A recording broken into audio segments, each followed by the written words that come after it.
First of all, welcome back everybody. M Hood Fishing. Yeah, you're right. Let's get down to my spot. That is an ocean going barge that is putt-putting up the river. Look at this. The river is not rough and not calm. Look at that. Bit of a light chop with no white cap. Kind of breezy, not too bad. Got up to 81 degrees today. It's pretty warm. It's not bad here. We are going to be here just for a little bit because I do not have big lights. It is right before 4 p.m. We have maybe a little less than 2 hours of light left. Let's see what we can do. Yeah, you're right. Got to stay happy. Stay positive about it. I hope that's not a body right there. There's some weird bit of garbage floating. It's definitely not a body, but can you see that? Yeah, I don't know what that is. Ironically, I find that funny. I told you you got to stay positive. Wait a minute, is that a body? Yeah, I think it's just a log or something, right? You got to stay positive, but you also can't deny reality. The reality is the mighty Mississippi is a dangerous river. It can be very dangerous. So we're going to fish on these rocks here. We're in an anchorage, as you can see down there. There's activity.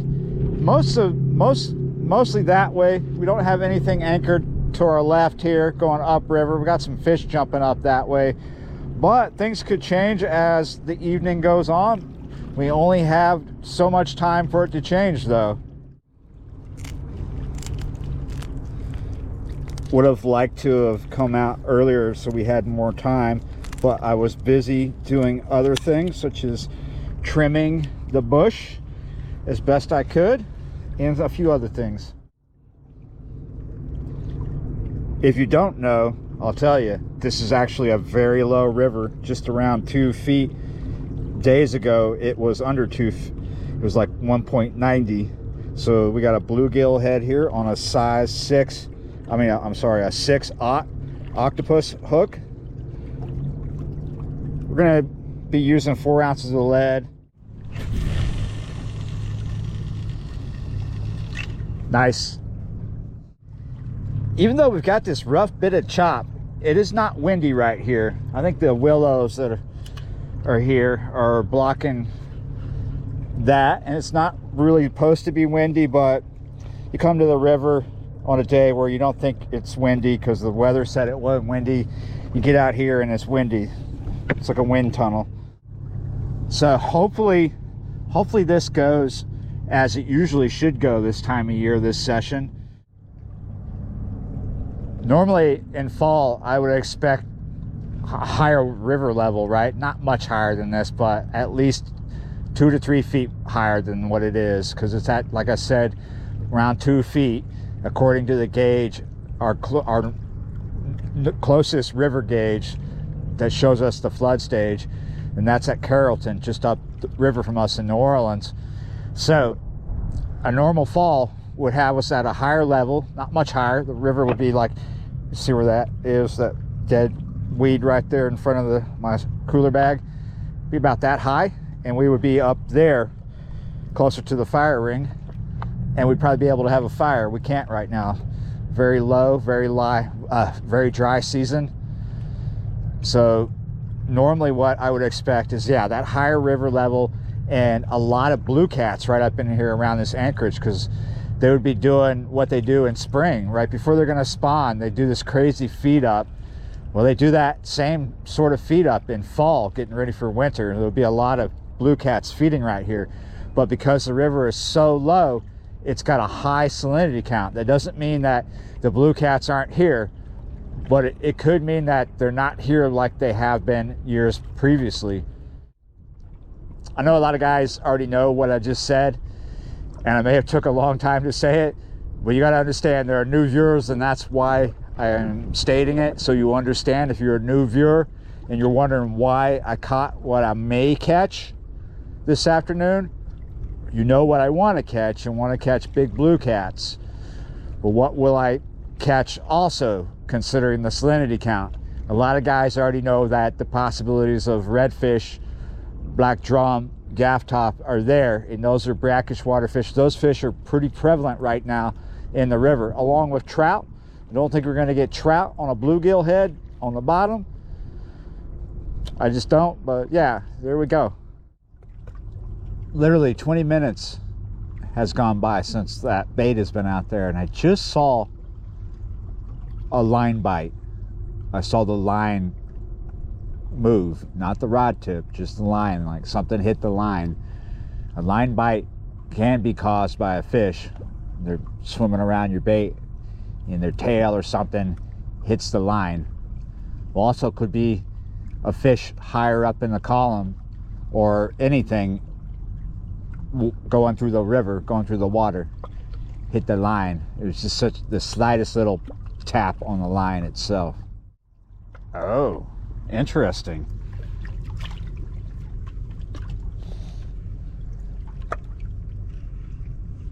Moments after that line bite, we had a little tap. Camera came on in the middle of that tap. A slack line developed. I'm not going to stand up just yet. I will stay vigilant. I'm sitting on a rock, trying to not be bored. Problem is, when you're just sitting here with one rod and you're trying to not be bored, you tend to think and you tend to space out. You might miss something, so I'm trying to balance spacing out and being attentive, all of that.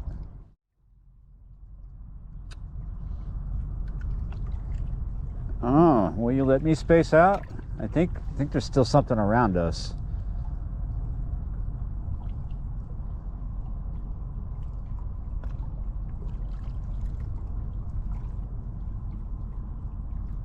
Look at that. Okay, I still have the bait on the hook because you're still plucking at the string here, or so I say. It's still hitting the bait. So yeah, maybe we'll just stand up. Otherwise, I'm going to be way too tempted to just space out on things.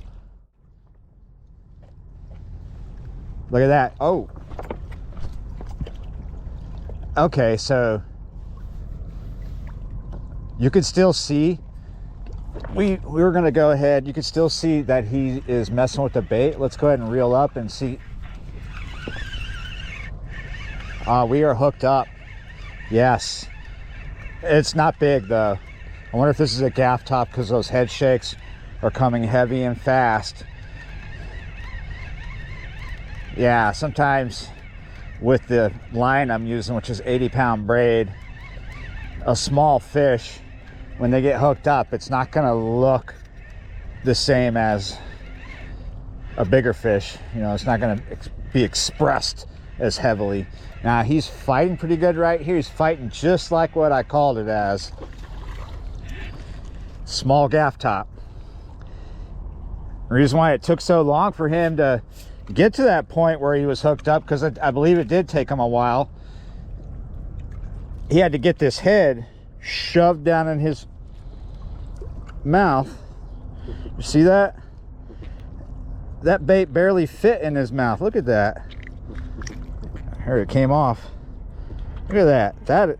That is a mouthful right there. My goodness. Good on you. Good on you. Go back. Bit of bad news. I'm sure lots of people get done in by this time of year. Turns out we have less light than I said. Less light than I thought, at least. We have till 5:09. I thought we had till like almost 6. Yeah, got kicked back. I forgot about that. You know, I'm a modern man. Everything I own clockwise, I don't have to change it. It just changes on its own, except for the stove. I just leave that blinking. So I forgot. Yeah, you're right. Mosquitoes gonna come out early.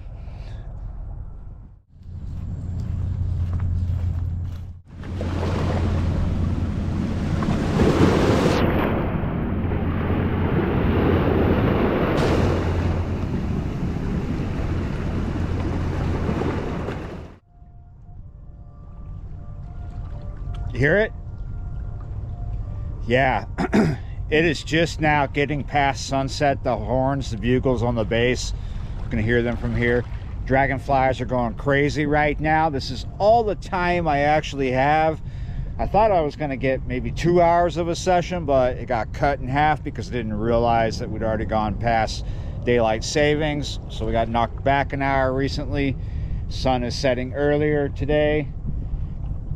I think this river is still not cold enough as it should be in fall. It is actually at 70 degrees, so we're still holding a lot of gaff top, and I lost a couple of baits to gaff top here.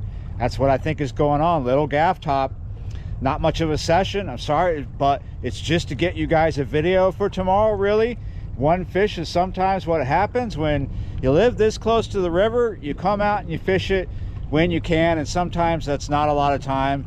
Sometimes you just get one fish, sometimes you get surprises like one big fish or a few good fish or whatever. It is what it is. Yeah, you're right.